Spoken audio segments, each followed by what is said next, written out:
Aku hanya sementara menyamar sebagai Guan Gong dan memainkan sebuah pertunjukan hantu.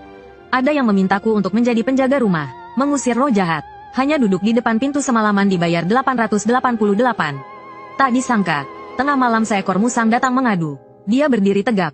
Kedua cakarnya dirapatkan seperti sedang berdoa. Menghormatiku, Dewa Guan Seng. Huang kecil merasa dirugikan. Mohon Dewa Guan Seng membela Huang kecil. Musang ini bisa bicara, dan dia salah mengira aku sebagai Guan Gong. Aku pikir aku berhalusinasi. Aku hanya terdiam di sana. Melihatku tak bergerak dan tak menjawab. Musang itu bersujud lagi, dan air matanya jatuh. Bukannya Huang kecil mau ribut, tapi Huang kecil mati dengan mengenaskan. Siu itu menangkapku, menguliti, dan memakan dagingku. Huang kecil menderita. Mohon Dewa Guan Seng membela Huang kecil. Sekarang aku yakin aku tidak berhalusinasi. Musang di depanku benar-benar berbicara. Aku ketakutan dan tubuhku kaku. Musang yang bisa bicara, itu siluman musang. Musang itu terus bersujud, menceritakan penderitaannya. Melihatnya seperti itu, aku jadi berani. Kau bilang Tuan Yu ini yang membunuhmu? Ya, musang itu mengangguk berulang kali. Jadi kau sudah mati? Aku bertanya lagi. Ya, musang itu mengangguk lagi. Tapi dendam Huang kecil belum terbalas. Aku tidak mencuri ayamnya, juga tidak mengganggunya. Aku hanya menangkap ikan di sungai dekat rumahnya. Kenapa dia memasang jaring untuk menangkapku dan mengulitiku? Aku tidak terima. Aku berpikir sejenak. Itu memang keterlaluan. Lalu apa maumu? Aku tadinya ingin membuat rumahnya tidak tenang. Tapi demi Dewa Guan Seng, aku tidak akan melakukannya. Baguslah. Aku segera berkata, jangan membuat keributan. Karena kau sudah mati. Pergilah ke alam baka. Atau reinkarnasi menjadi manusia. Itu lebih baik. Reinkarnasi menjadi manusia juga tidak bagus. Musang itu berkata dengan ragu. Manusia terlalu lelah. Aku sudah hidup 100 tahun lebih. Hampir setiap tahun aku melihat orang bunuh diri di sungai ini. Lebih baik jadi musang daripada manusia. Aku tercengang. Aku tidak bisa membantahnya. Jadi maksudmu, mohon Dewa Guan Seng angkat aku menjadi dewa. Musang itu berdiri tegak dan bersujud. Jika Dewa Guan Seng berkenan mengangkatku menjadi dewa, aku bersedia melayani di bawah perintah dewa. Selamanya menjadi bawahanmu, setia dan tak tergoyahkan. Mengangkatmu jadi dewa, aku tercengang. Permintaan ini terlalu berlebihan. Aku hanyalah seorang pekerja serabutan. Mengangkut batu bata dan menyalakan api. Lumayanlah. Malam ini berdandan sebagai Guan Gong hanya cosplay. Bukan Dewa Guan yang sebenarnya. Bagaimana aku bisa menganugerahkan gelar dewa? Menipu musang. Aku takut tidak bisa. Musang ini bahkan setelah mati masih bisa membuat masalah. Benar-benar ada aura jahatnya. Aku tidak berani menipunya. Saat aku sedang bingung, tiba-tiba ada kilatan cahaya biru di kepalaku. Terdengar suara. Sistem penganugerahan Dewa Guan Gong diaktifkan. Kemudian, sebuah peta kuning muncul di hadapanku. Di peta itu tertulis, daftar Dewa Wilayah Guan. Wilayah Guan adalah wilayah Dewa Guan Gong. Namun, wilayah Guan saat ini masih sangat kecil. Berpusat padaku, hanya berjari-jari 10 meter. Di dalam wilayah Guan, akulah yang terkuat. Siapapun yang masuk akan berada di bawah kendaliku. Wilayah Guan nantinya bisa diperluas. Ia bisa menganugerahkan gelar dewa. Dewa yang dianugerahi akan masuk ke wilayah Guan dan mengikutiku untuk membasmi kejahatan. Setelah wilayah Guan meluas, bisa dibagi dan dikuasai. Wilayah Guan telah dibuka. Silakan segera lakukan penganugerahan dewa pertama. Mendengar pemberitahuan sistem, aku malah terdiam. Aku ternyata harus menganugerahkan gelar dewa seperti Jiang Zia. Ini sungguh ajaib, tapi Guan Gong yang ini juga palsu. Aku tertegun karena terkejut. Musang itu mengira aku tidak mau. Dia pun tidak berani memaksa.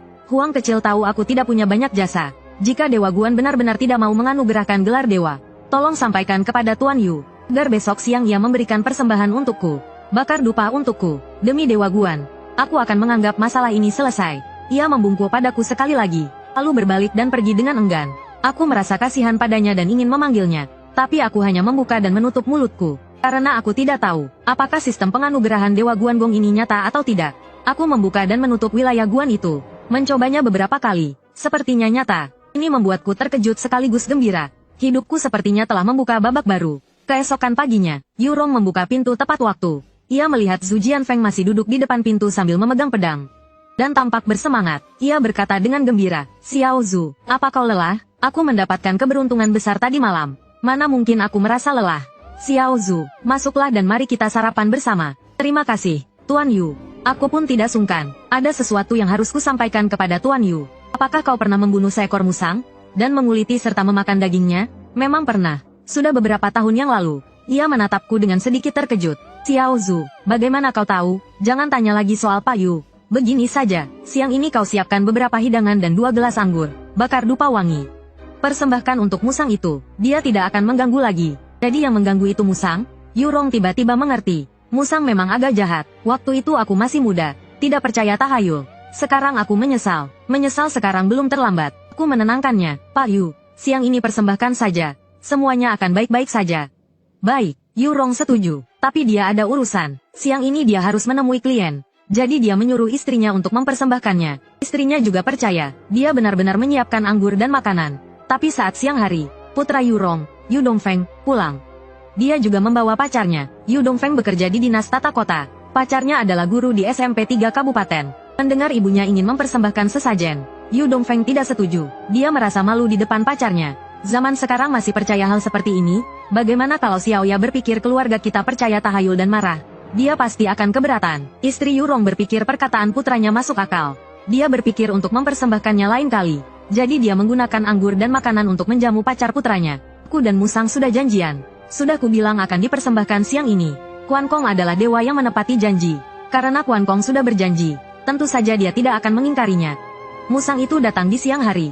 Ternyata anggur dan makanan enak sudah ada, tapi tidak dipersembahkan untuknya. Dia langsung marah. Bahkan Quan Kong pun tidak bisa dipercaya. Manusia memang tidak bisa menepati janji. Musang itu sangat marah. Niat jahat muncul di hatinya. Dia menggertakkan gigi dan menerkam Yu Dongfeng. Yu Dongfeng sedang asyik menyuapi pacarnya. Tiba-tiba matanya melotot dan giginya bergemelutuk. Dia tiba-tiba berdiri. Dia membalikkan meja. Makan, kalian makan. Pacarnya berteriak dan melompat menjauh. Ibunya juga panik. Xiao Dong, kau kenapa? Kalian makan, makan. Yu Dongfeng menggertakkan giginya. Dia menginjak-injak makanan di atas meja. Lalu dia mengambil kursi dan memukulkannya ke segala arah. Kuliti aku, makan dagingku.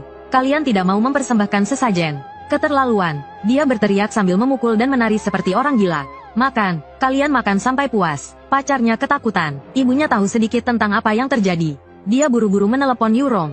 Yu Rong langsung panik mendengarnya. Sudah kubilang untuk memberi sesajen. Kenapa tidak didengarkan? Saat dia kembali menyetir, Yu Dongfeng masih menari-nari dan memukul-mukul. Aku akan menelepon Xiao Zhu untuk bertanya. Saat itu aku sedang mengangkut barang dan semen di sebuah kompleks perumahan. Kebetulan sudah waktunya makan siang. Saat menerima telepon, aku berkata, Pak Yu, jangan khawatir. Aku akan ke sana untuk melihat. Aku baru saja sampai di rumah keluarga Yu dengan sepedaku. Yu Rong menungguku di pintu dengan wajah cemas. Xiao Zhu, maafkan aku. Klien yang aku temui siang ini tidak ada di rumah. Jadi aku minta istriku untuk memberi sesajen. Kebetulan anakku baru saja pulang membawa pacarnya. Dia takut pacarnya menertawakannya. Jadi dia pikir memberi sesajen beberapa hari lagi juga tidak apa-apa. Jadi siang ini tidak ada sesajen yang diberikan. Siapa sangka anakku jadi kerasukan musang. Setelah mendengar kronologinya, aku mengangguk. Ini salah paham. Aku akan coba jelaskan. Aku masuk ke rumah dan sedikit menyipitkan mata. Aku melihat seekor musang berjongkok di bahu Yu Dongfeng. Musang itu melihatku, dan memanggilku dengan wajah sedih. Dewa Guangong, kau juga menipuku, saudara musang. Ini salah paham. Kemarin aku sudah bicara dengan Pak Yu, dan memintanya menyiapkan makanan dan minuman. Tapi karena anak laki-lakinya membawa pulang pacarnya, mereka tidak memberikan sesajen untukmu. Bukannya sengaja menipumu. Setelah mendengar penjelasanku, musang itu mendengus dan memalingkan wajahnya. Aku tahu dia masih marah. Setelah berpikir sejenak, begini saja, bukankah kau ingin diangkat menjadi dewa? Mata musang itu berbinar. Dewa Guangong bersedia mengangkat hamba menjadi dewa? Bisa. Setelah aku bicara, daftar dewa kuil Guan muncul di udara seukuran setengah meja. Melihat daftar dewa, mata musang itu langsung melotot.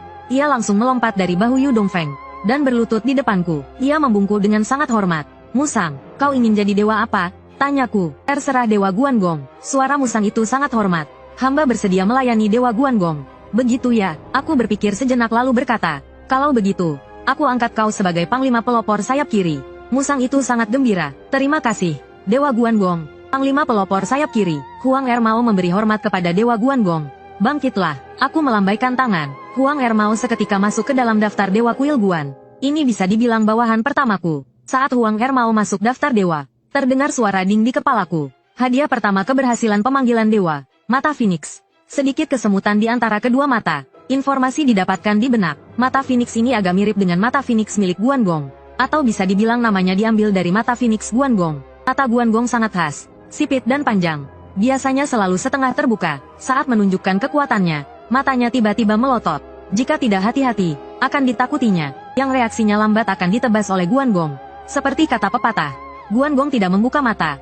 Kalau membuka mata akan membunuh. Mata Phoenix yang diberikan sistem ini memiliki kekuatan yang sama. Saat bertarung, kilatan dari mata Phoenix dapat mengintimidasi musuh. Baik itu manusia, hantu, dewa, atau iblis. Jika ditatap oleh mata Phoenix, nyalinya akan ciut 3/4. Jika penakut, mungkin hanya dengan sekali tatap akan membuatnya ketakutan hingga pikirannya kosong, dan pasrah dipukuli atau dibunuh. Meskipun hanya bisa menakuti orang, lumayan juga. Saya orang yang mudah puas. Sedikit kecewa tapi masih lebih baik daripada tidak sama sekali. Musang tidak lagi mengganggu Yu Dongfeng. Yu Dongfeng pun sembuh, hanya saja setelah mengamuk begitu lama, dia terkulai lemas di sofa. Seluruh tubuhnya lelah. Baguslah, Pak Yu baik-baik saja, Zhu Jianfeng berkata pada Yu Rong. Putra Anda hanya kelelahan, istirahat sebentar. Tidur sebentar akan baik-baik saja. Xiao Zhu, terima kasih banyak. Yu Rong berulang kali berterima kasih, dan langsung mentransfer 10.000 yuan kepadaku. Aku melihat 10.000 yuan, rasanya agak banyak. Tapi kemudian kupikir ini karena menghormati Guan Gong. Jadi ku terima saja, rumah Yu Rong masih berantakan. Aku masih punya beberapa ton semen yang belum dipindahkan. Jadi aku pergi duluan. Setelah itu, Yu Rong berkeliling mengatakan aku adalah titisan Guan Gong, dewa di dunia manusia, dan dia punya teman bernama Buju, yang baru saja mengembangkan kompleks perumahan. Tapi selama proses pembangunan, banyak hal buruk terjadi. Sudah beberapa kali terjadi kecelakaan kerja. Sudah mengundang beberapa paranormal, biksu, dukun, semuanya ada. Tapi tidak ada gunanya. Setelah mendengar cerita Yu Rong tentangku, dia segera memutuskan untuk mengundangku menjadi penjaga pintu. Duduk semalaman di depan kompleks perumahan untuk melihat-lihat. Yu Rong langsung meneleponku. Setelah bertemu, Buju agak kecewa. Dia melihatku tinggi dan kekar, tapi terlalu muda, paling banyak berusia awal 20-an dan wajahnya agak lugu. Kalau mencari kuli, pasti akan mencari yang seperti ini. Terlihat dapat diandalkan. Tapi urusan Buju agak mistis. Harusnya mencari orang tua berwajah awet muda, yang kalau bicara seperti orang sakti, penuh aura mistis. Penampilanku yang realistis sangat berbeda. Tapi karena Yu Rong, Buju memutuskan untuk mencobanya. Lokasi konstruksinya terutama mengalami masalah di siang hari. Malam hari tidak ada pekerjaan. Mau terjadi masalah juga tidak bisa. Dia berkata kepadaku, Xiao Zhu, lokasi konstruksi saya ini sering mengalami masalah di siang hari. Bagaimana kalau kamu bersusah payah duduk sebentar di pintu masuk? Bagaimana dengan 1.000 yuan sehari? Aku akan menjaga Yu Rong semalaman. Yao Cheng bilang 500. Buju menawarkan 1.000. Tentu saja bisa. Keesokan paginya, aku bergegas ke lokasi konstruksi. Buju telah menyiapkan kursi untukku di gerbang lokasi. Dan juga payung. Aku telah berganti menjadi jubah Guan Yu dan membawa pedang Guan Dao. Lalu aku duduk dengan gagah di kursi itu. Para pekerja yang keluar masuk melihat pemandangan ini, dan menertawakanku. Melihat pemandangan lucu ini, Buju langsung kesal. Tertawa apa kalian? Apa yang lucu? Dia sendiri juga merasa sedikit lucu. Melihatku dengan jubah merah dan wajah merah, memegang pedang Guan Dao, duduk di pintu masuk. Terasa seperti sedang bermain opera, tidak meyakinkan. Tapi aku hanya duduk di sana sepanjang pagi. Lokasi konstruksi aman dan tenteram, bahkan tidak ada yang tertusuk besi beton. Buju sengaja menunggu di lokasi konstruksi, dan hatinya mulai merasa sedikit percaya diri. Hingga sekitar pukul 4 sore, seorang mandor kecil datang menemui Buju. Setelah melihatku, dia bertanya dengan penasaran, Bos Bu, apa maksudnya ini? Buju menjelaskan dengan santai. Lokasi konstruksiku akhir-akhir ini agak tidak aman. Jadi aku meminta Guan Gong untuk menjaganya. Guan Gong mengusir roh jahat. Mandor kecil itu mengangguk. Ide yang bagus. Tapi dia terus menatapku. Semakin lama semakin familiar. Dia memanggil, Xiao Zhu. Aku menjawab, Mandor Liu, kau mencari Bos Bu? Ya, Mandor Liu menjawab. Lalu dia menarik Buju ke sudut. Akhirnya, dia tidak bisa menahan tawa. Ada apa yang lucu? Buju menatap Mandor Liu dengan bingung. Bu, kau tahu siapa orang tadi? Mandor Liu mengeluarkan tisu, dan menyeka air matanya karena tertawa. Siapa? Buju bertanya dengan bingung. Bukankah itu Xiao Zhu? Itu Xiao Zhu. Tapi kau tahu apa pekerjaan Xiao Zhu? Dia tukang serabutan, mencampur semen, mengangkut batu bata, mengikat besi beton, mendorong gerobak. Semakin berat pekerjaannya, semakin bersemangat dia. Ini membuat Buju sedikit kesal. Apa masalahnya? Banyak orang hebat tersembunyi di antara rakyat jelata. Sejarah juga mencatat banyak hal seperti itu. Bu, aku tanya padamu, jika kau benar-benar punya kemampuan untuk mengusir roh jahat, apa kau mau mengangkut semen? Semen itu tidak ringan. Satu sak beratnya 50 kg. Mengangkatnya ke lantai 6. Aku bayar 1.000 rupiah. 1 ton 20 sak. Kau dapat 20.000 rupiah. Jika kau punya sedikit saja kemampuan, apa kau mau mencari uang seperti itu? Jangankan 1 ton. Kukira kau akan menyerah setelah mengangkat 1 sak. Buju terdiam. Sekarung semen beratnya 50 kg. Mengangkatnya ke lantai 6 cuma dibayar 1.000 rupiah.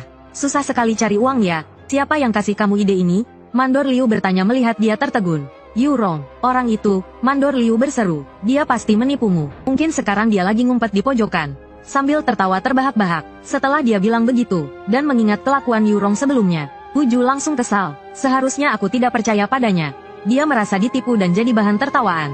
Sekaligus marah padaku. Dia langsung mengirim pesan menyuruhku pulang.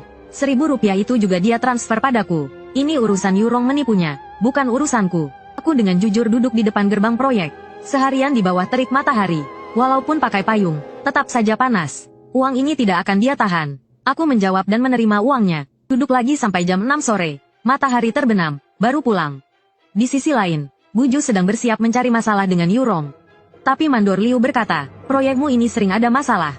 Harus cari solusi. Kecelakaan kecil sih tidak apa-apa, paling cuma keluar uang. Kalau sampai ada kecelakaan besar, ada korban jiwa, itu baru masalah. Sudah kupikirkan, sudah mengundang 2 orang ahli. Tapi tidak ada efeknya, kamu harus undang yang lebih hebat. Jangan pelit, Master Ma dari Sihe. Sudah kamu undang belum? Master Ma, Buju berpikir sejenak lalu menggeleng. Pernah dengar, tapi dia orangnya sombong. Katanya susah untuk mengundangnya. Aku juga malas urusan begitu. Begini saja, kamu bayar 88.000. Aku bantu kamu mengundangnya. Besok siang pasti datang. Bagaimana? Buju berpikir sejenak lalu menggertakkan gigi. 88.000 ya 88.000. Aku bayar. Nah, begitu dong. Mandor Liu langsung menelepon asisten Master Ma. Persyaratannya memang tinggi. Tidak hanya harus dijemput langsung, tapi uangnya juga harus ditransfer dulu. Setelah menghabiskan beberapa ribu, Master Ma baru bersedia datang besok siang tepat waktu. Keesokan harinya, Master Ma datang naik BMW, diikuti sebuah mobil van di belakangnya. Master Ma membawa 2 murid perempuan, satu berusia 18-19 tahun, satu lagi berusia 30-an, keduanya cantik. Walaupun memakai baju Tao, mereka tetap terlihat menarik. Dari mobil van turun 4 murid laki-laki, membawa seperangkat alat ritual, bendera doa, dan sebagainya. Penampilan mereka langsung membuatku terlihat rendah. Lihat. Lihat, lihat. Begitu Master Ma muncul, aura orang sakti langsung terasa. Tidak seperti orang yang membawa bungkusan besar itu. Buju berkata dengan kesal. Aku ditipu oleh Yurong. Nanti kalau dia datang, aku akan memarahinya habis-habisan. Apa dia berani datang? Tanya Mandor Liu. Dia masih meneleponku tadi malam, menanyakan apakah lokasi konstruksi sudah aman setelah patung Guan Gong dipasang. Aku sudah memarahinya, tapi dia malah balik memakiku. Bilang aku pikun. Setelah dengar aku mengundang Master Ma, dia bilang ingin datang melihat hari ini. Ingin mempermalukanku langsung. Benarkah? Mandor Liu jadi penasaran. Maksudnya, dia menyuruhmu memasang patung Guan Gong itu?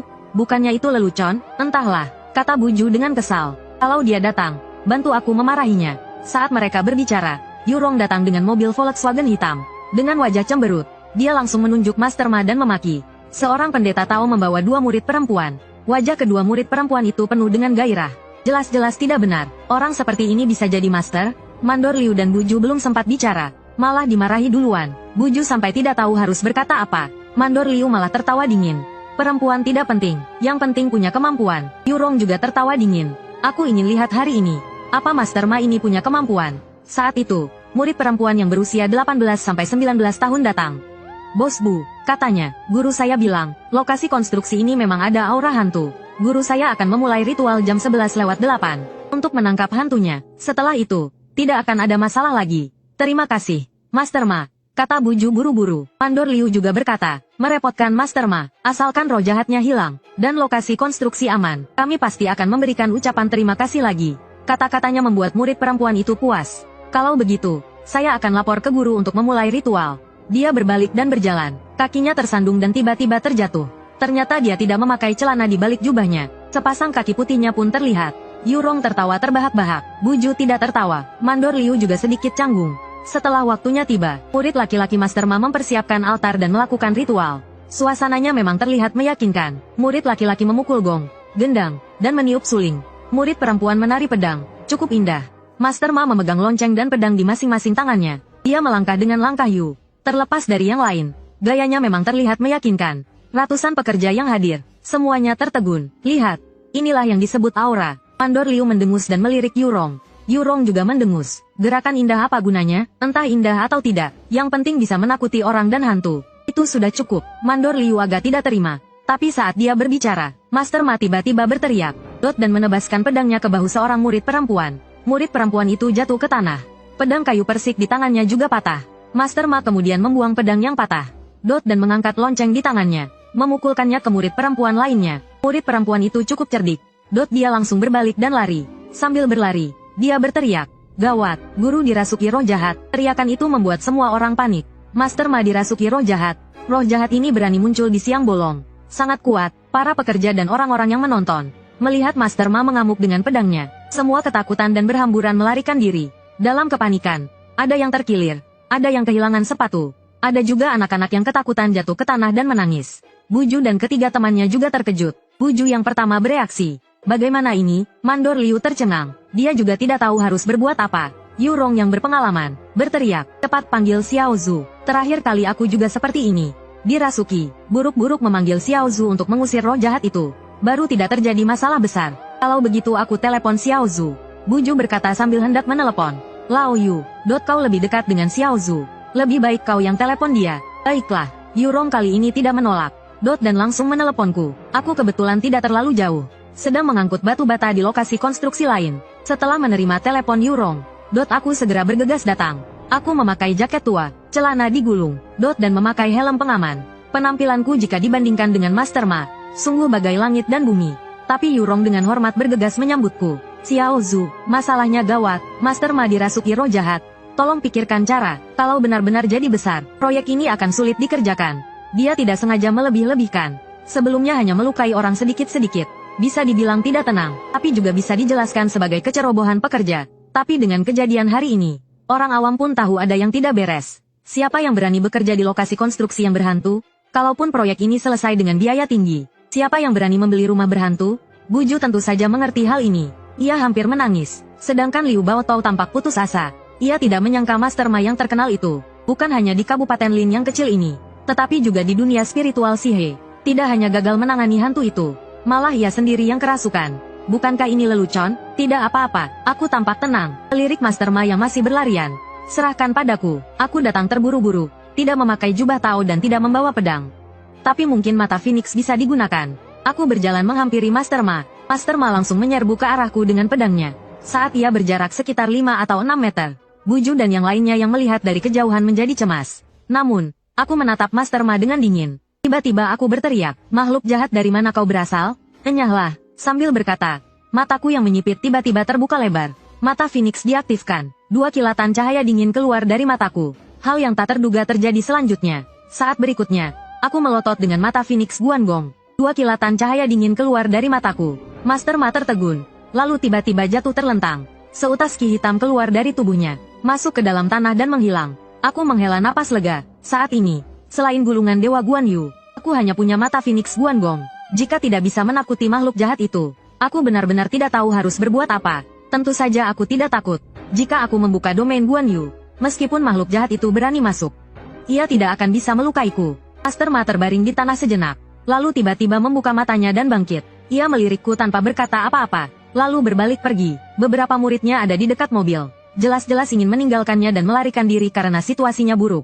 Melihatnya datang, murid perempuan yang berusia 30-an berkata, Guru, apakah guru baik-baik saja? Master Ma bergumam, aku baik-baik saja, nanti kau kembalikan uangnya, kita pulang. Baik, murid perempuan itu mengangguk cepat. Ia membuka pintu mobil dan mempersilakan Master Ma masuk. Lalu, mobil BMW itu langsung melesat pergi. Murid laki-laki di belakang juga membereskan peralatan mereka, dan pergi dengan malu-malu. Yurong menatap kepergian mereka sambil mencibir. Wajah Liu Baotou memerah seperti bapau. Ia menelepon asisten Master Ma. Sebelum ia sempat bicara, murid perempuan itu berkata, Guru saya kurang sehat hari ini, dan tidak bisa menggunakan kekuatannya. Uang Anda akan kami kembalikan. Setelah itu, ia menutup telepon. Mandor Liu merasa kesal. Ia ingin menelepon balik dan memarahi mereka. Tetapi ia tidak berani. Ia hanyalah seorang mandor kecil. Sementara Master Ma adalah orang penting. Namanya terkenal di kota Sihe. Lagi pula, Master Ma bukan orang sembarangan. Perguruannya juga cukup berpengaruh. Kakak seperguruannya bahkan lebih terkenal di ibu kota provinsi. Mandor Liu tidak berani macam-macam dengan orang seperti itu. Ia berkata pada Buju, Master Ma bilang dia kurang sehat hari ini, dan tidak bisa menggunakan kekuatannya. Uang Anda akan mereka kembalikan. Tidak bisa menggunakan kekuatannya? Yurong tertawa mengejek. Sok penting, berlagak. Buju hanya bisa tersenyum kecut. Saat ini, ia hanya ingin menutupi masalah ini.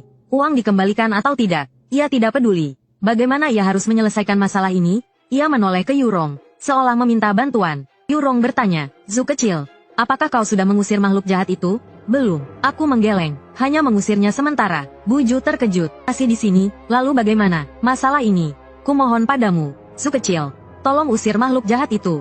Buju memohon dengan tangan terlipat. Tiba-tiba, ponselnya berbunyi. Ia melihat notifikasi transfer bank. Uang 60.000 telah dikembalikan. Buju tidak punya pilihan lain.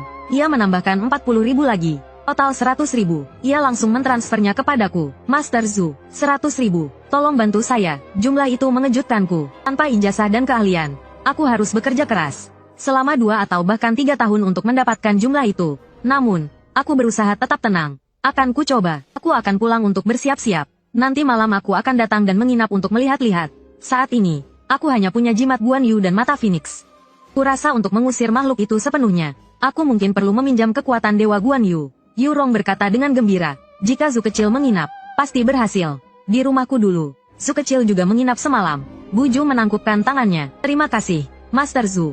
Sama-sama, aku melambaikan tangan. Kalau begitu aku pergi dulu. Setelah itu, aku pergi dengan motor bebekku. Mandor Liu menatap kepergianku dengan ekspresi ragu. Kemarin dia masih jadi kuli panggul. Kok sekarang tiba-tiba jadi hebat? Yu Rong memperhatikan ekspresinya. Kenapa? Kamu sudah lihat sendiri. Masih nggak percaya? Susah percaya. Aku terlalu kenal dia. Dulu sering kasih dia kerjaan. Orangnya pekerja keras. Tapi kalau dibilang dia bisa nangkap hantu, aku baru dengar sekarang. Apa maksudmu kamu kasih dia kerjaan? Memangnya kuli panggul nggak bisa jadi orang hebat? Yu Rong mencibir. Kaisar Han Gao Zhu Liu Bang dulunya cuma kepala desa. Zhu Yuanzhang malah dulunya pengemis. Kamu juga meremehkan mereka? Tapi ini terlalu ajaib. Liu Baotou menggaruk kepalanya. Otakku benar-benar nggak nyambung. Malam itu aku lembur dapat 10 yuan. Jadi nggak ke lokasi proyek. Aku beli minuman dan makanan, langsung pulang. Rumahku di kampung kota, bangunan sendiri. Ada halaman kecil, dan bangunan 3 lantai. Tapi aku tinggal sendiri. Nasibku memang susah. Waktu umur 5 atau 6 tahun, ayahku meninggal kecelakaan. Ibuku menikah lagi. Kakekku juga meninggal lebih dulu. Neneklah yang membesarkanku. Nenekku orangnya hebat. Bisa mengundang dewa, membantu persalinan, meramal. Banyak yang percaya padanya. Jadi penghasilannya lumayan. Makanya dia bisa merenovasi rumah ini untukku. Katanya buat nanti aku menikah. Sayangnya, waktu aku umur 18, nenekku juga meninggal. Setelah masuk rumah, aku masak mie setengah kilo. Mie dengan lauk jadi makan malamku. Aku buat teh, duduk di kursi malas, dan mempelajari Guan Yu. Huang Er mau memberi hormat dengan sopan. Yang mulia, aku mengangguk. Aku teringat sesuatu. Kau mau makan apa? Terima kasih Yang Mulia sudah bertanya. Huang Er mau sangat sopan. Aku sudah tidak punya tubuh fisik, hanya tubuh roh.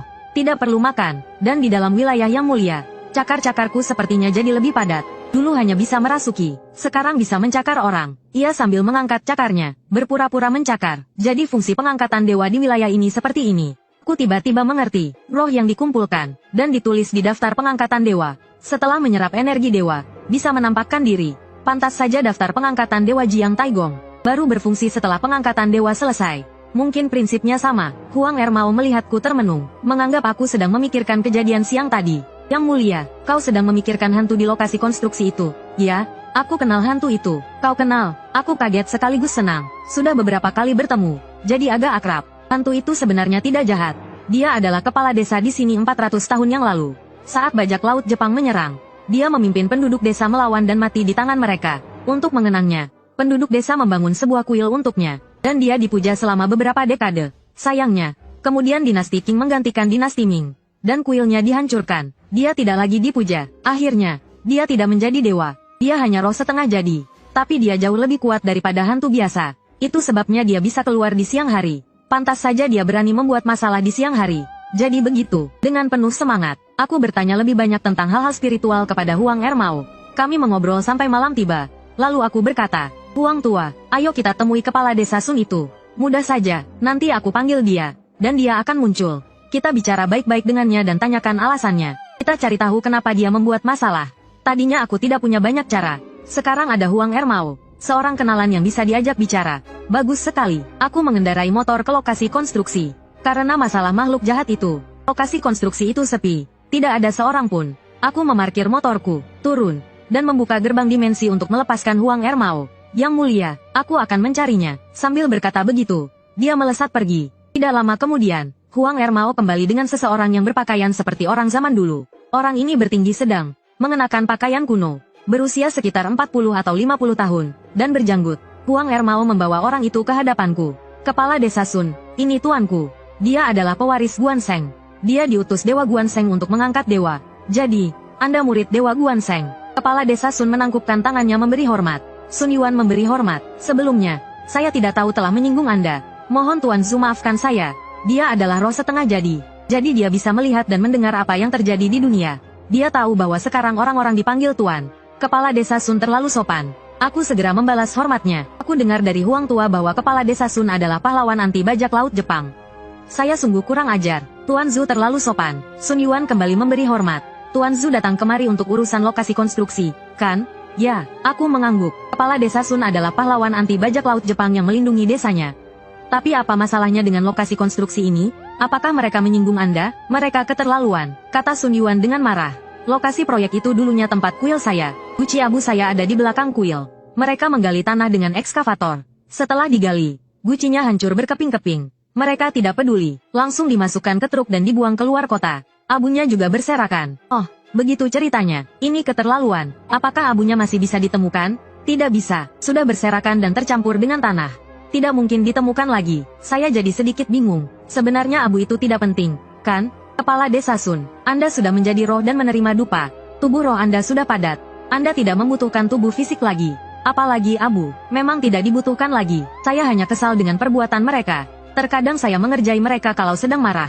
Tapi saya tidak pernah membunuh siapapun. Mendengar perkataannya, saya tahu masih ada jalan keluar. Kalau begitu, besok saya akan meminta mereka memberi Anda sesajen. Atau membangunkan kuil baru untuk Anda. Tapi sekarang membangun kuil mungkin perlu izin. Saya tahu, Sun mengangguk. Tidak perlu membangun kuil. Ini di dalam kota. Tidak mungkin dapat izin. Kalau begitu, saya akan meminta mereka memberi Anda sesajen. Tuan Zhu, Sun tiba-tiba menangkupkan tangannya dan menatap saya dengan hormat. Saya dengar dari Lao Huang. Tuan Zhu telah menerima warisan Dewa Guan.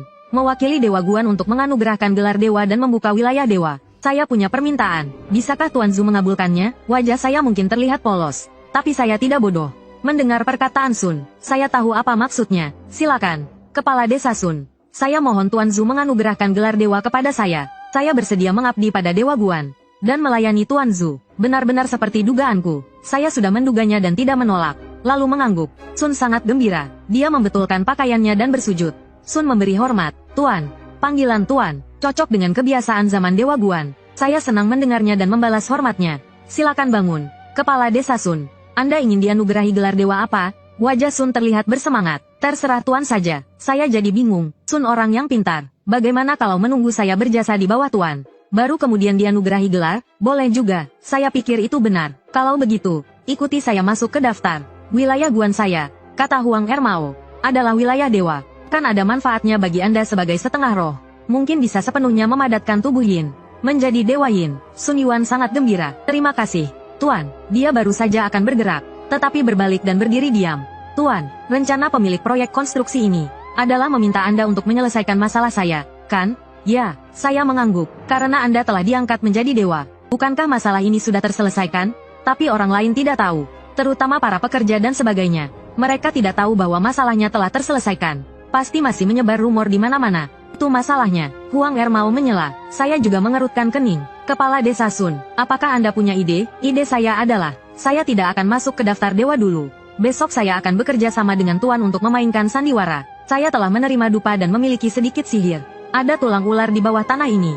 Saya dapat menggunakan sihir untuk mengubahnya menjadi ular besar. Dan berpura-pura menjadi roh jahat di sini. Besok Tuan akan memegang golok dan membunuh ular itu. Saya akan meninggalkan tulang ularnya. Orang lain yang melihat tulang ular secara alami akan percaya. Masalah Tuan ini akan terselesaikan. Ide bagus. Saya sangat memuji. Huang Ermao juga memuji. Lao Sun memang pernah menjadi kepala desa. Dia sangat memahami perasaan dan hati orang-orang. Kalau begitu lakukan saja. Saya memutuskan. Segera menelepon Buju. Suara Buju terdengar. Master Zhu, panggil saja saya Xiao Zhu. Pak Bu, begini, saya sudah melihat-lihat di lokasi konstruksi.